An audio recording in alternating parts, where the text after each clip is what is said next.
according to facts, in India, 73% population is non-vegetarian, considered to be non-vegetarian, but yet 80% of population is protein deficit. That is surprising. Yes.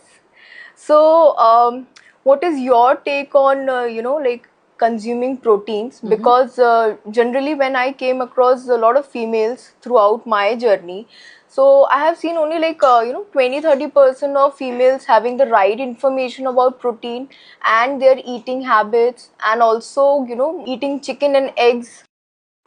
I mean, following a diet where they include chicken and eggs. So, what is your take on this thing? Well, I have been a non-vegetarian throughout my life, and I can vouch for eggs and chicken. Nice. Eggs is something which me and my family can have for the entire day.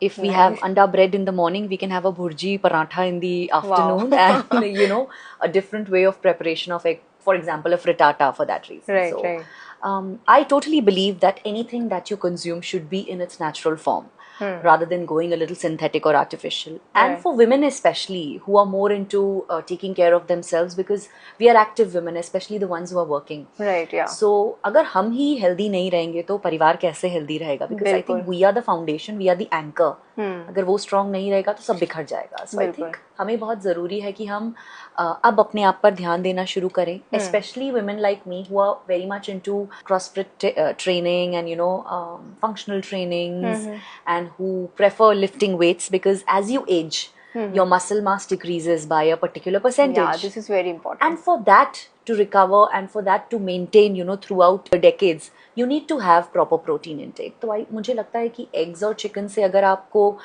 वो nourishment मिल रहा है तो आपको definitely लेना चाहिए. बिल्कुल. So आपको क्या ये पता है कि like in 100 grams of chicken how much protein do you get?